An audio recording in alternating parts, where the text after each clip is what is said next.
안녕하십니까. 사건, 사고, 팩트 진단의 진행을 맡은 남원호입니다. 안녕하십니까. 엄지입니다.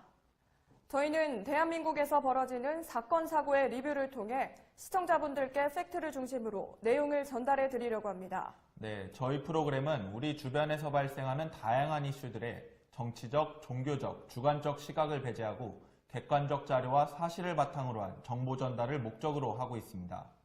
오늘 전해드릴 소식은 시중 대형은행장의 인선 개입 의혹입니다. 시중 대형은행장의 인선에 개입한 의혹을 받고 있는 L 회장이 로비 장소로 활용한 강남의 식당가, 고급 주점, 소위 강남한가를 본지 특별취재팀이 단독 포착했습니다.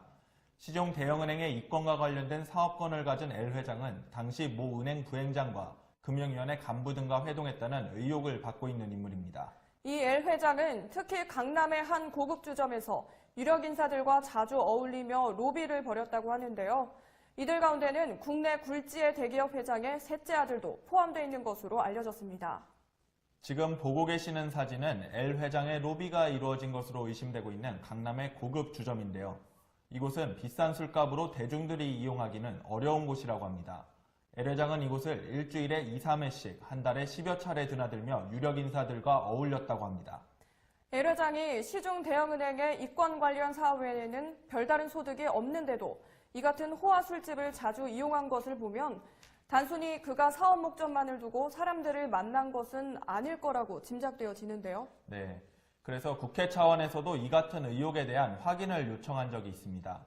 모 국회의원은 문제의 시중은행이 L 회장을 밀어주기 위해 특정 사업을 졸속으로 진행했다는 의혹을 제기하기도 했습니다. 이 국회의원은 은행 관련 기관으로부터 제출받은 자료를 통해 이 대형은행이 L 회장과 관련된 특정 사업을 추진했다고 의혹을 제기했습니다.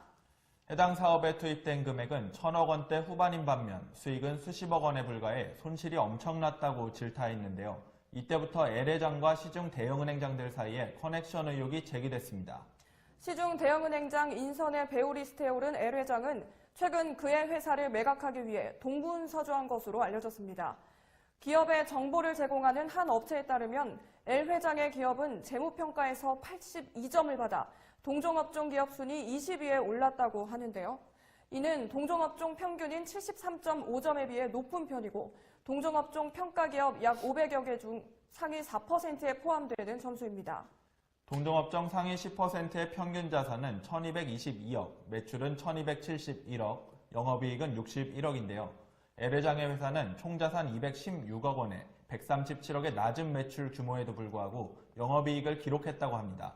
이는 얼마나 많은 혜택을 받았는지 가늠할 수 있는 부분입니다. 또한 대기업 셋째 아들과의 술자리에서 있었던 대화 내용은 해당 업소는 물론 해당 업계에서 유명했었다고 하는데요. 네, 대화 내용을 살펴보면 대기업 3남은 맛있는 폭탄주는 노인이 말아야 맛있다며 본인보다 훨씬 나이가 많은 그룹 임원에게 폭탄주를 제조시켜 자신과 L 회장에게 바치게 했다고 합니다. 아직도 이렇게 아나무인한 행동을 하는 사람들이 있다는 게 잘 믿어지지가 않습니다. 어렵지 않게 공공의식 발전에 대한 캠페인을 볼 수 있는데요. 하지만 이런 일화를 듣게 될 때마다 사회 유력 인사들은 다른 세상에 사는 사람들인가 하는 생각이 듭니다. 맞습니다. 이번 사건을 바라보고 있으면 아직도 우리나라에 이런 부정한 청탁과 로비가 공공연히 일어난다는 사실을 다시 한번 느끼게 하는 것 같습니다. 네, 사회의 많은 분야에서 정의와 공정한 경쟁을 강조하고 이를 위해 개선책을 내놓는 사회 분위기 속에서 사회 유력 인사들의 솔선수범하는 모습을 시민들이 볼 수 있기를 기대하겠습니다. 네, 오늘 준비한 소식은 여기까지입니다. 다음 시간에도 사회 곳곳에 숨겨지고 지나쳤던 사건, 사고 소식들을 전해드리겠습니다. 고맙습니다.